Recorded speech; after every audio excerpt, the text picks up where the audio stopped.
Hey guys, my name is Jade. Welcome to my channel. Today in this video I'm just going to be explaining my experience with preeclampsia and HELLPS syndrome and basically why I delivered my baby at 25 weeks. So just keep on watching to hear my story. I know this video is going to be probably really long and scattered just because I need to try to remember all the key points and exactly what happened and the best way to explain it. So where it all started was just a routine checkup. So I went for my 20-week ultrasound, which is the big ultrasound that you get whenever you're between 19 and 20 weeks. I think I was 19 weeks and a few days. And I went in for my big ultrasound where they measure the baby and make sure everything looks good. And so I got that done, and then a few days later I had a follow-up appointment in the office with my doctor so we could go over that ultrasound. So I went into his office a couple days later, and he said everything looked fine, everything was normal. The only thing that they saw was that our baby was measuring a little bit small. He was in the 22nd percentile, which is a little bit on the small side, but nothing to be too concerned about. Other than that, everything was fine. So we wanted to follow up in at 24 weeks. So I had my 24-week appointment, and this is kind of where everything started to happen, and at the time I didn't realize that, but at my 24-week appointment is where everything kind of took a turn for the worse, really. So I went in at 24 weeks. I was exactly 24 weeks. So I got to my appointment and we did, all the usual things. I left a urine sample and they got my weight. And when I stood on the scale, I kind of had a feeling that something was wrong just because I realized that I had gained a lot of weight. And so I kind of didn't really think anything of it. I was just like, okay, maybe I need to start eating healthier. Maybe I need to exercise more and just kind of create better habits. So they took me back to the room and they took my vitals. They didn't really say anything about my vitals, so everything was fine. And then they kind of asked me what was going on, what I was feeling. The only thing I was feeling was that I was having a lot of pain in my lower back, and I kind of just felt like my baby was just constantly sitting on my nerves. It just felt like I had a really bad pinched nerve most of the time, but really that was the only thing that I was feeling. Now looking back on it, that morning I got up with my boyfriend to get him ready for work around 5 a.m., a little bit before 5 a.m. and I realized I had a really bad headache, and I even told him, I'm like, babe, my head hurts really bad. He's like, well, you just woke up, I'm sure it'll go away in a little while, which it did. It started to ease up, and I was like, well, I have headaches all the time, so I didn't think it was a problem. So anyway, they're just asking me what I've been feeling, and they're like, okay, the doctor will be right in. So the doctor comes in and he's asking me what the pain was like. He started feeling around my back and asking me, does this hurt? Have you been feeling anything else? Headaches? That kind of thing. I'm like, well, I had a headache, this morning, but I have headaches a lot. Kind of just thought it was related to pregnancy. No big deal. So then he told me, he's like, well, your blood pressure was a little bit elevated today. I'm slightly concerned about it. And I was like, okay. But it wasn't really that high. It was 130s over 70, so not really that bad.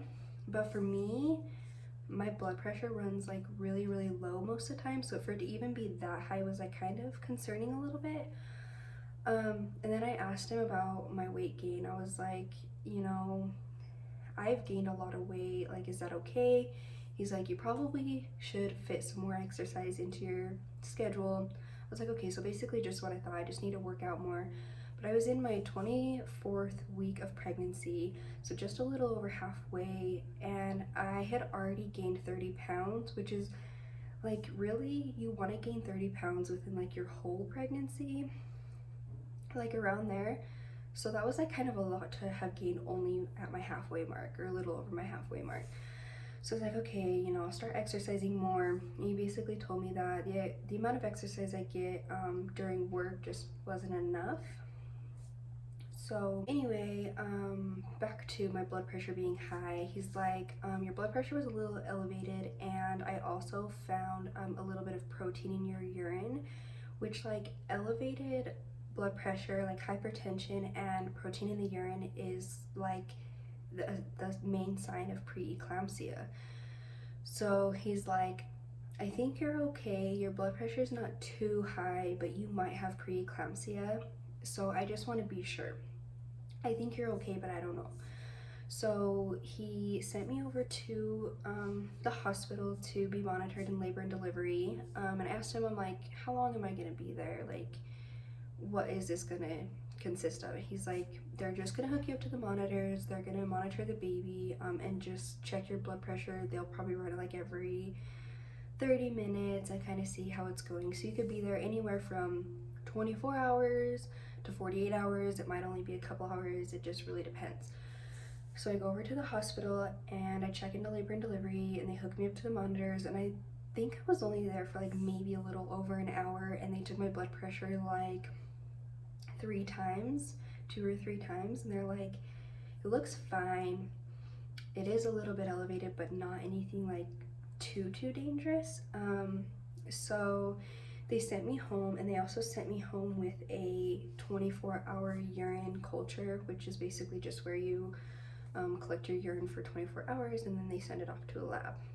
So they sent me home. I did the urine culture, and they're like, once you have the 24 hours collected, come back into labor and delivery. We'll do the same thing. We'll monitor you again. So after my 24 hours was up, I took that into the lab, and then I checked into labor and delivery. We did the same thing again. And again, I was only there for like an hour, hour and a half maybe. My blood pressures were only 130s over 70, so still like in a safe range. So then the nurse came back and she's like, your doctor wanted you to just wait here until that urine culture came back, but it's gonna be like 4 hours and I really just don't want to keep you here.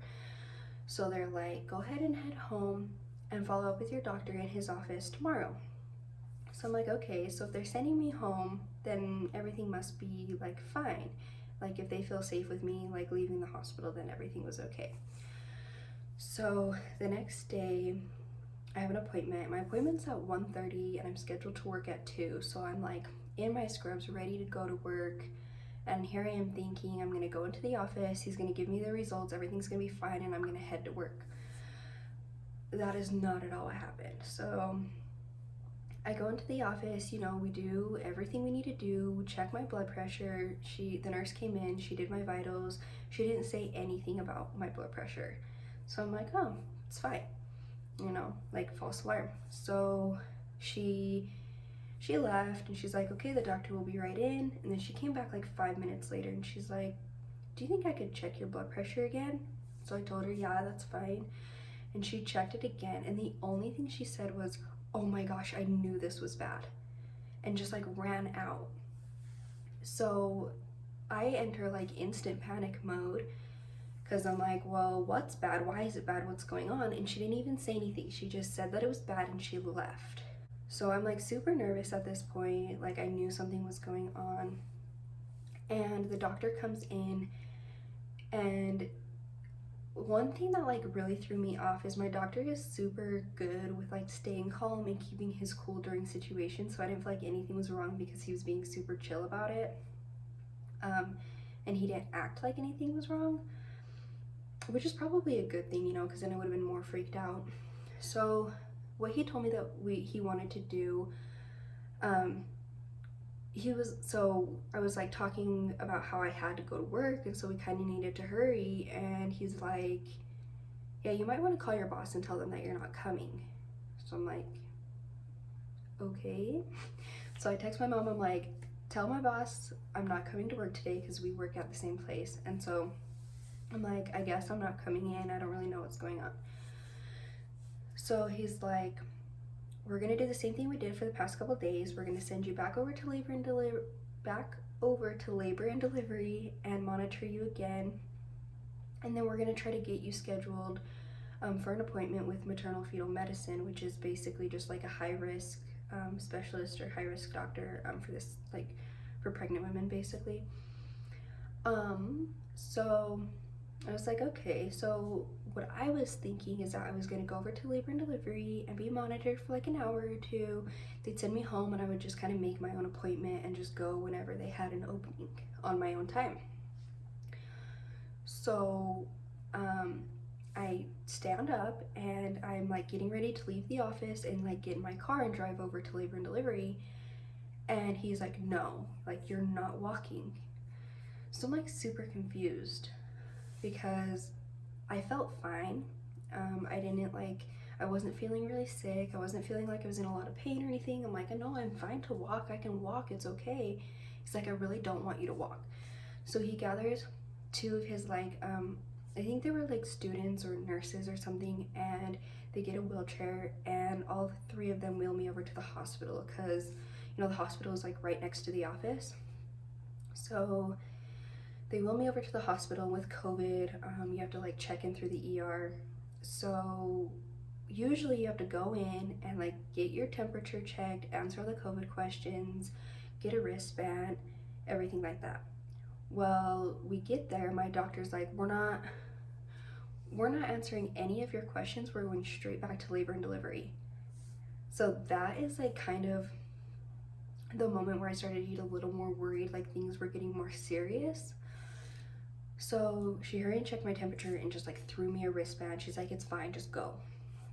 So we get back there and the nurse was on the phone with whoever, and she's like asking for my weight. So my doctor's giving her my weight, and then they're like, okay, we need to get a rapid COVID test.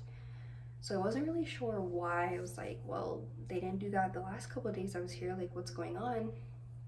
So they take me into a room, they have me get into a gown and everything, and they just hook me up to monitors. They like right away they start an IV, they start getting blood work, and they're like, we're gonna get you hooked up on magnesium, which magnesium was to prevent me from having a seizure, since preeclampsia is like the before of eclampsia, which is seizures. So the magnesium was going to prevent me from having seizures and also also help my baby's brain to develop a little bit faster.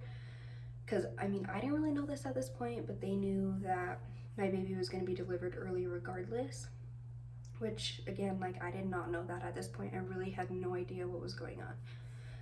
So they got me on the magnesium, and then right before my doctor left the hospital, he's like, they're gonna get you hooked up to some monitors, and in about like 3 or 4 hours the ambulance will be here to pick you up and transfer you to a different hospital where you can be seen with maternal fetal medicine. So then I was like, oh, I didn't realize I was being transferred, but okay, fine. So then I was like, okay, this must be pretty serious, you know, if I have to be transferred by ambulance. So I start texting my family. I'm like, okay, the ambulance is going to be here in like 3 to 4 hours. They want to transfer me up to a different hospital. So yeah, and I couldn't have anyone there with me because of COVID. So I'm like freaking out, having to do all this by myself, not even really knowing what was going on. So they're doing all these tests that they need to do. They do the rapid COVID test, they do these other exams and blood work and everything that they need to do. And then she's like, okay, I'll be right back. So she leaves and she comes back. She's like, okay, the helicopter's on their way. I'm like, excuse me, helicopter? Like, I thought I was being transferred by ambulance in 3 to 4 hours. Like, what's going on? And she told me that they felt like it was more urgent and they needed to get me there quicker, which is really concerning because the hospital that I got transferred to was only like an hour and 20 minutes away from where I was at. So it really wasn't gonna take up that much time. So I'm like, if an hour is too long, this must be pretty bad. So I like start freaking out. She's like, I really just stressed you out, huh? I'm like, yes, I'm very stressed out. I don't even really know what's happening. Like, what is even going on? And then she's like, so you have preeclampsia. We know that much. We need to know how bad it is.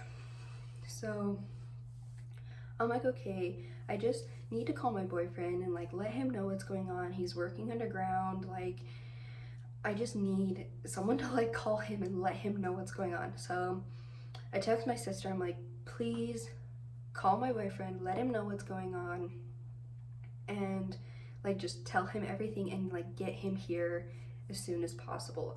And before I was thinking, okay, you know, that gives me enough time, 3 or 4 hours gives me enough time to like get him here and let my mom and like everybody know what was going on. But then all of a sudden it was like from 3 to 4 hours to the helicopter will be here in 25 to 30 minutes. So I don't even think it was like, it wasn't even a half hour until the helicopter got there. It was like literally so fast, and I couldn't even like process what was happening. Right before they loaded me up like on the little gurney stretcher thing, they gave me a steroid shot in my hip to help the baby's lungs develop faster since he was gonna be early. So they gave me a steroid shot. They're like, you know, this is gonna help your baby's lungs. You'll get another one in 24 hours from now.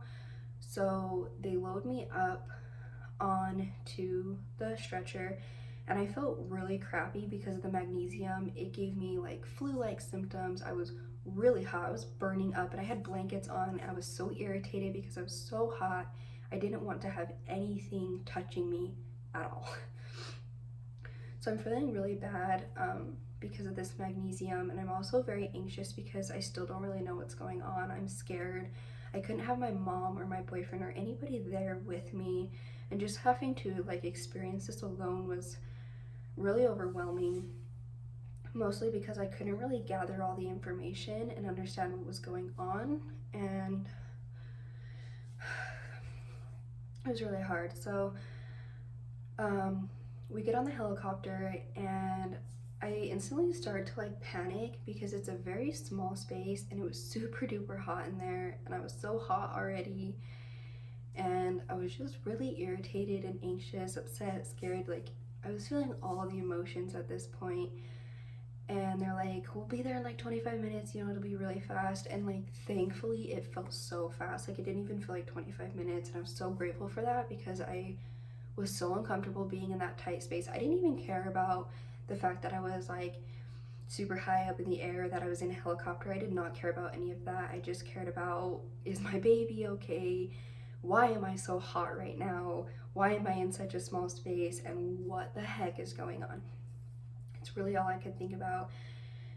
And mostly at this point, I was worried about my baby. I'm like, what is wrong with my baby? Is he okay? And they just kept saying like, yes, the baby's fine. His heartbeat is good. He looks fine. So we get to the hospital, and the one thing that really scared me the most was like how much everybody was rushing. Like, the nurses were rushing, my doctor was rushing. It all just happened so fast, and that really scared me because it made it feel like, why is this so urgent? Like, why is this so bad? So the security comes to the helicopter to get me off and take me to my room, and I kid you not, they are literally running with me through the hospital. And I'm sure a lot of it was because they're like used to that, you know, because usually when somebody's life flighted, it's pretty urgent. So that's just probably what they're used to doing. But I was really scared because they were like running through the hospital trying to get me to my room. So they get me into my room, and it's just like flooded with nurses. There was like 4 or 5 nurses in there, which really like isn't a lot, but I was like already really overwhelmed. I'm like, why do we need so many nurses? So they come in and they start getting me hooked up to their monitors, and I already had an IV, but they had to do a new one because I guess it wasn't like a right size needle for like the medicine they had to give me or something like that.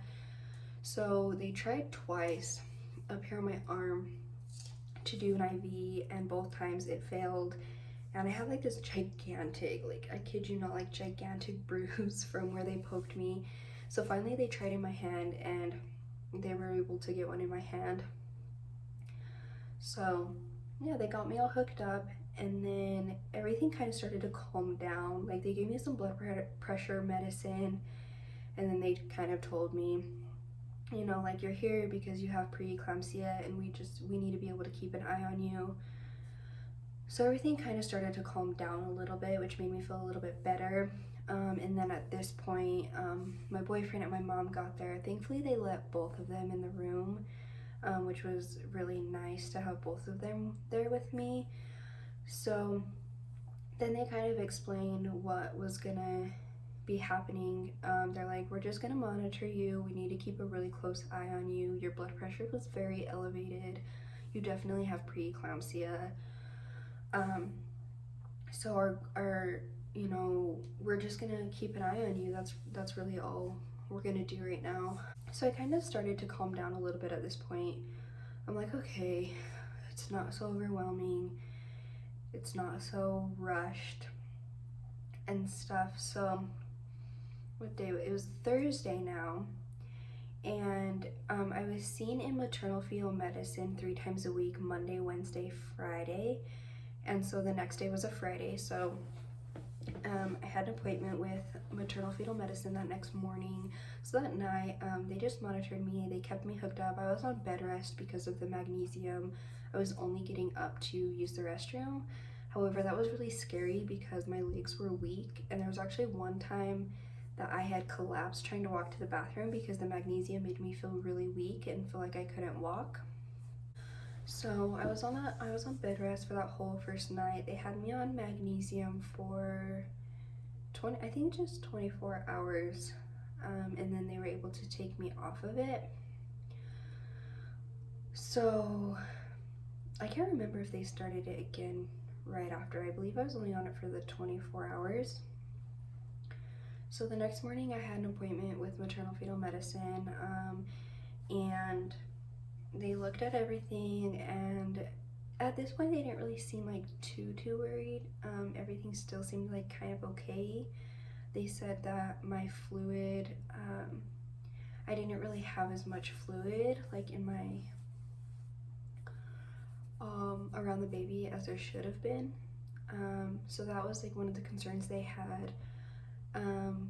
So they did like that ultrasound. They're like, we'll just continue to keep a close eye on you, continue to give you blood pressure medicine, and just see how things go. It's kind of like a minute by minute situation, and it literally was. Sometimes it felt like it was like second by second. So I just go back to my room, and for the next like few days, they're just monitoring me in the same way, continuing to give me my blood pressure medicine, to try to keep it down. It was still really high, but they were kind of able to manage it using medication. So yeah, they kind of just watched me, and they're like, our goal here is to keep you in the hospital at least for the next 9 weeks, because they felt that they probably weren't going to deliver any later than 34 weeks. And so in 9 weeks, it would have been 34 weeks. And so they're like, our goal now is just to try to keep you here for the next 9 weeks. We want to keep your baby in at least until 34 weeks. That's our goal at this point. So I start preparing myself to be in the hospital for the next 9 weeks. I literally like start moving in. My mom like went to the store and got me a bunch of stuff, even like decorations for the room. Because in my mind, I'm like, I'm gonna be camping out in the hospital for 9 weeks until I have my baby, and might as well make myself at home. That's kind of what we were all thinking and hoping for at this point. The weekend passed, and then Monday came, and I had another appointment with maternal fetal medicine, and it was kind of the same thing, but they just like were getting like more and more concerned each time. So they're like, same thing, we're just gonna watch you, we're gonna take it hour by hour and see how things go. So the next couple of days, it was just the same thing. They were just monitoring me. And then Wednesday came around, and this is when everything started to happen. So Wednesday, November 11th, I was 25 weeks and 2 days. And I know I'm gonna start getting emotional because this was a really hard and traumatic experience for me, so just bear with me on that. But it was Wednesday, so I had another appointment in maternal fetal medicine. So I went there, which was just on the second floor. So I was on the fourth floor of the hospital. Maternal fetal medicine was on the second floor. So my nurse just wheeled me over, and the doctor came in and said that the baby's diastolic pressures were just not looking how they were supposed to.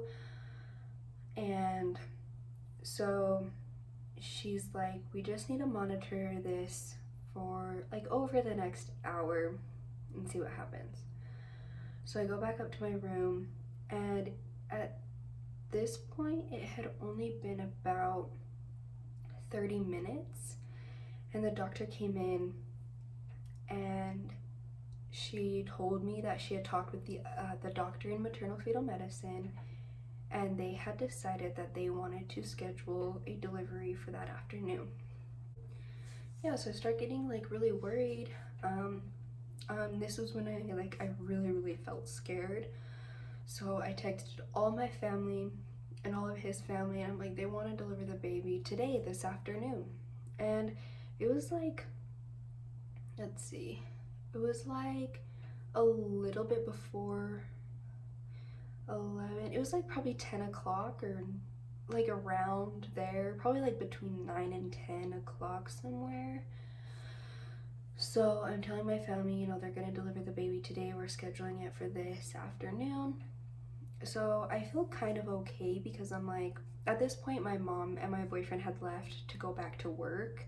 I'm like, this gives me enough time to call my mom, call my boyfriend, and wait for them to get here before I deliver.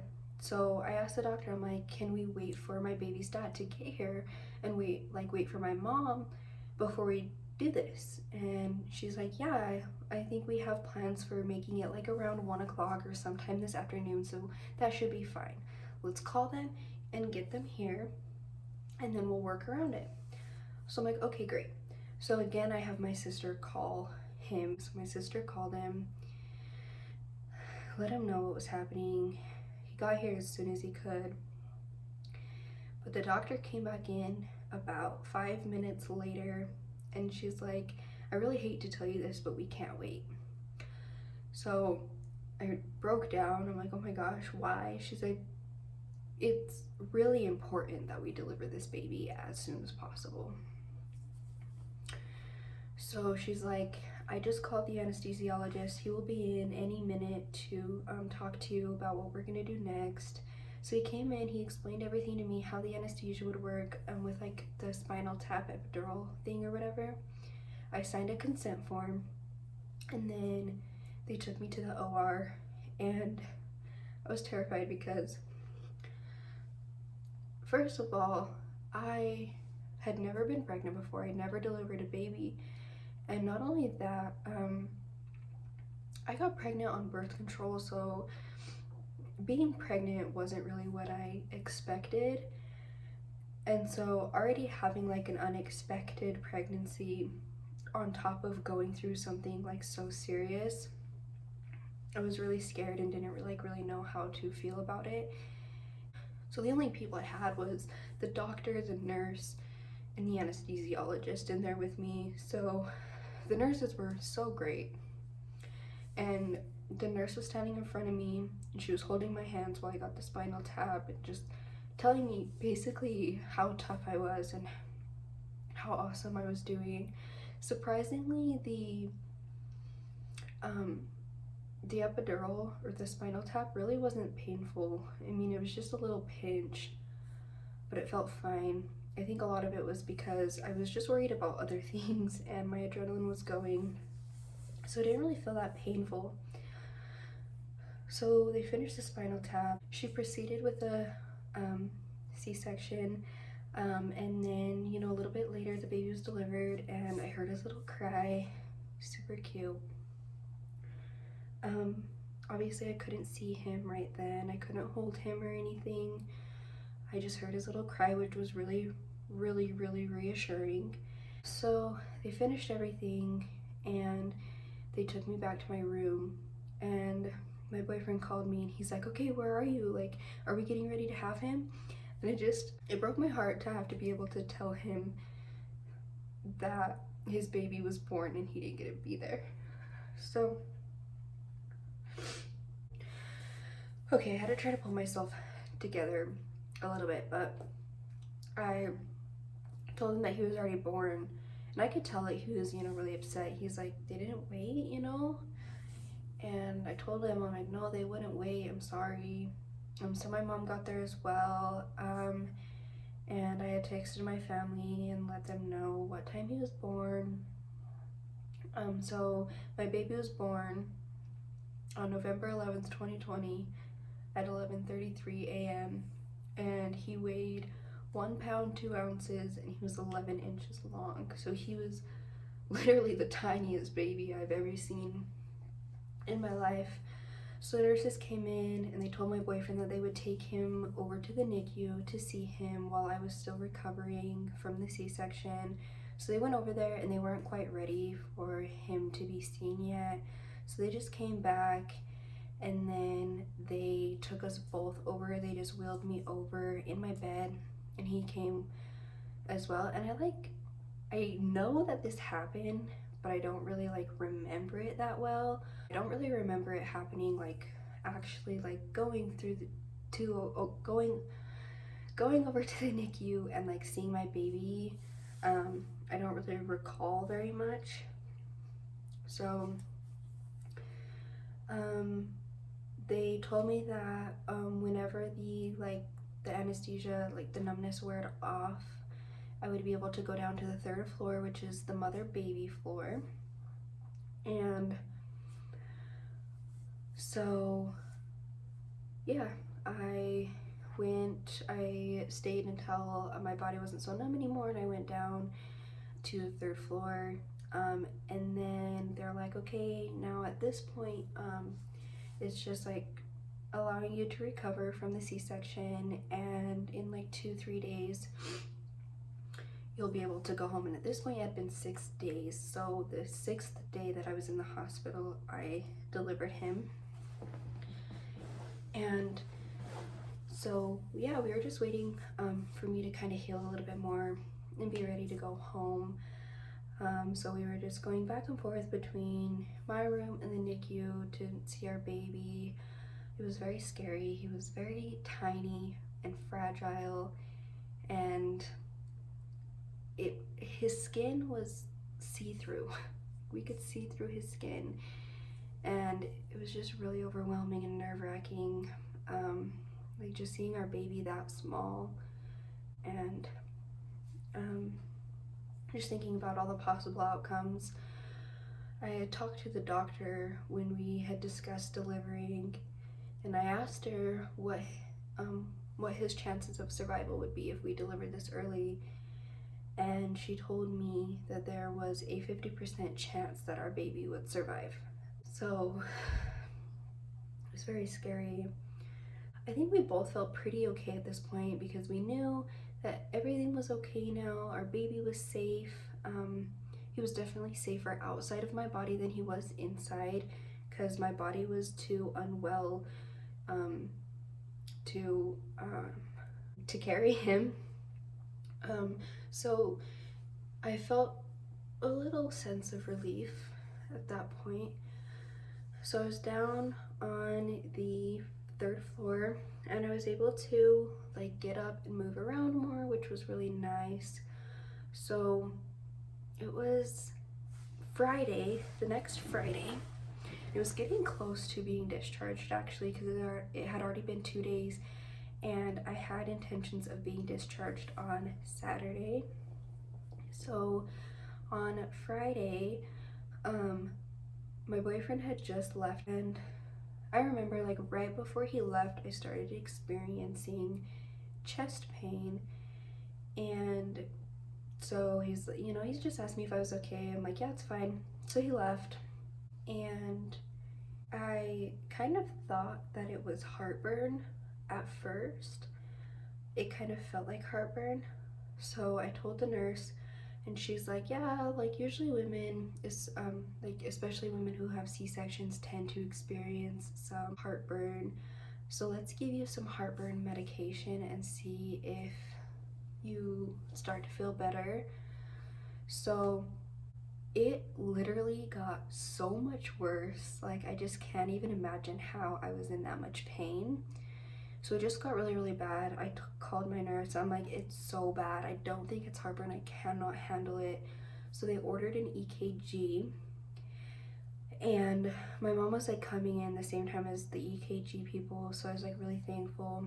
And the EKG guy came in, and I was in so much pain that I couldn't hold still. Like, I was super restless and squirming around because I was just trying to find a way to relieve that pain. I could not hold still. And I remember he was like getting so upset with me because he couldn't get the wires to stay on. I was just moving too much. And then I was mad at him because I was just thinking, I cannot help it. I'm sorry. Like, I'm in too much pain. If you want to do this EKG, you're gonna have to get my nurse to give me some pain meds because I cannot hold still long enough. So he got the nurse, and she came in and she gave me some oral pain meds. And I started to get really, really frustrated just because I was in so much pain. So I was thinking, I'm like, I can't wait the 20 minutes for this pain medicine to kick in. You're gonna have to do something else. I can't wait that long. It's too severe. So she gave me a pain medicine through my IV, a very strong pain medicine, and it did not even touch the pain.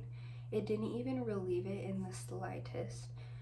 So I'm freaking out, and then at this point, they start calling in other nurses. They get the charge nurse in there. I think there might have even been like a nurse practitioner in there.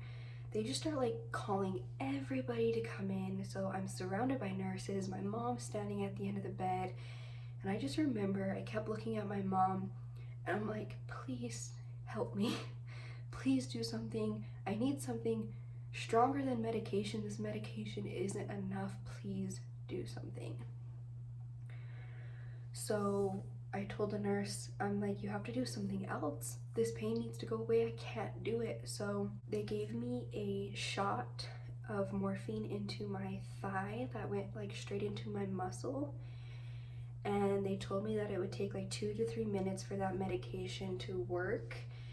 And I just remember thinking, I can't wait 2 to 3 minutes. Even a few minutes was too much for me. And I'm just thinking, this is about to be the longest 3 minutes of my life. After about 30 seconds, the pain intensified so bad that I just knew my body was shutting down on me. But it wasn't only the pain in my chest that I felt. I had this feeling in my heart that that was the moment I was gonna die. And I'm just thinking, okay, this is my last few moments on earth. This pain is what's telling me that my life is ending right now. So I looked at my mom and I'm like, I'm sorry, but I can't do it anymore. This is it. So when the nurses had realized how bad it had gotten, they rushed me back to the 4th floor, because on the 4th floor they could monitor me a lot more closely and be there a lot more often. So they take me back to the 4th floor, and the pain had still really not eased up that much. Like, for all the pain medication I got, they gave me absolutely everything they could without overdosing me, and it still was very painful. So I couldn't really understand what was going on because I had had so many pain meds that my mind was all messed up. And so I got to the 4th floor, and they hooked me back up to the magnesium, and they put me back on bed rest. They did a catheter and everything. I was on strict bed rest. They got me back on the mag. I was really irritated about that because it made me feel really crappy, and I just didn't want to deal with feeling that crappy again. So that night passed, and really early the next morning, like around like 6 a.m. or a little earlier, I woke up with a bloody nose. So I called the nurse in, and my nose was just pouring blood. It was going into my throat. It was super uncomfortable. So she came in, and she was helping me try to get the bloody nose to stop, and then another nurse came in to try to help us too. And we had like 4 or 5 wash rags completely full of blood. It was a lot of blood that had come out of my nose, a scary amount, honestly. So they called the doctor. The doctor came in and he inserted a balloon. So it's like deflated when they put it in, and then they use a syringe to inflate it to stop the bleeding. And I had to have this in my nose. I think I had it in there for like a whole day or something like that. And then they were able to get a ear, nose, and throat doctor to come in and cauterize wherever it was bleeding from, so it would stop bleeding. So that's what they did, and it stopped bleeding. So after I had the bloody nose, the doctor came in and diagnosed me with HELLPS syndrome, HELLP, which stands for hemolysis, elevated liver enzymes, and lowered platelet levels, which is basically like the most severe case of preeclampsia, which is actually very uncommon, a lot more uncommon than preeclampsia. Preeclampsia is like 5 to 7% of women, and HELLPS is like 1 to 3% of women. But to explain that a little bit further, the H stands for hemolysis, which is basically where like your red blood cells like destroy each other and like deteriorate, I guess. And then elevated liver enzymes.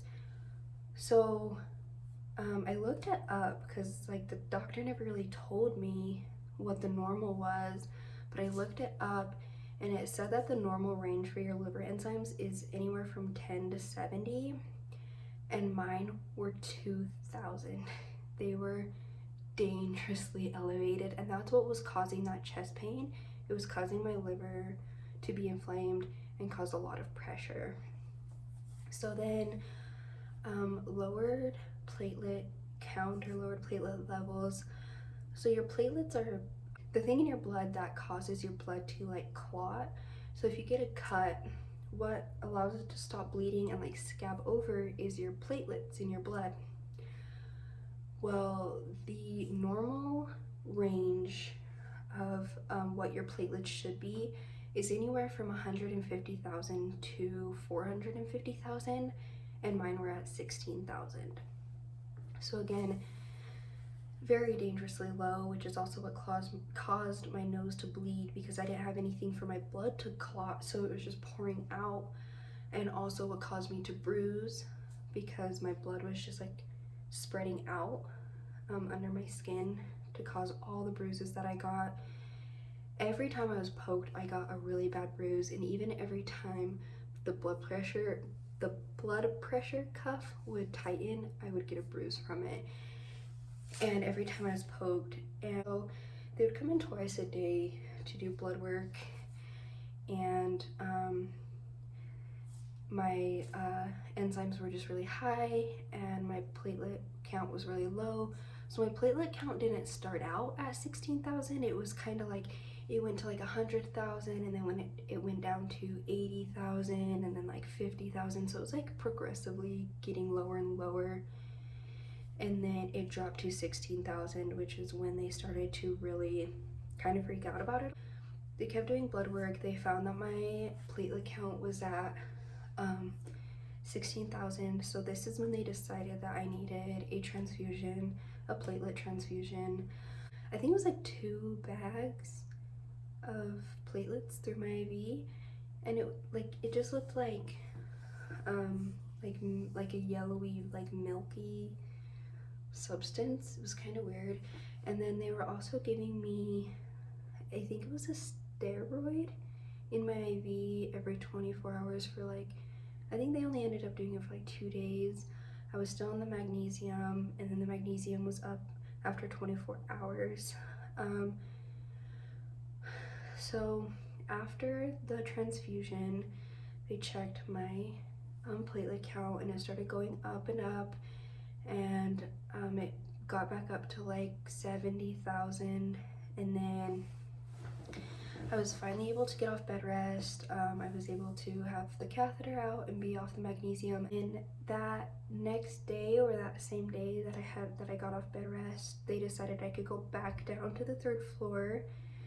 So I went back down to the 3rd floor, and they told me that my platelet count was back to like 80 to 100,000, which was a lot better considering like it could be like 150,000 is pretty good. 100,000 was not too bad. So I started getting back to normal. My liver enzymes were coming down.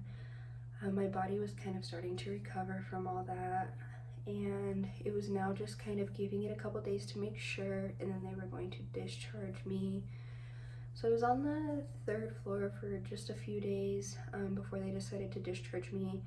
They came in and they're like, we wanted to let you go today, but I would just feel better if we kept you for one more extra day just to make sure that everything is fine. So then the next day came, and I was finally able to be discharged. And let's see, I was admitted to the hospital on November 5th, and then I was discharged on November 17th. So I spent a total of 12 days in the hospital, which honestly felt like forever. And now just looking back on it, just like imagining 9 weeks, I would literally still be in the hospital right now, and just 12 days felt like forever. I couldn't even imagine 9 weeks. So then I get discharged, and I come over to where I'm staying, which that night I got a really severe headache, like really bad. My vision was all blurred and everything. So I went back into the ER because I was so scared at this point. I mean, I was really traumatized from that experience. So I went to the ER, I told them what was going on, and my blood pressure was still very elevated. So they were giving me blood pressure medication every half hour until it came down to a safe range. So they got it down to a safe range, and then they sent me home. So I was only there for the night. I didn't have to stay overnight or anything. Then like a few days after that, I was with my baby in the NICU, and I started to experience some chest pain, and it was like kind of mild at first, and then like progressively started getting worse. So I figured I would come back over to my room, take some pain medication, and just kind of relax for a while and see if it would go away. Maybe it was anxiety induced or something.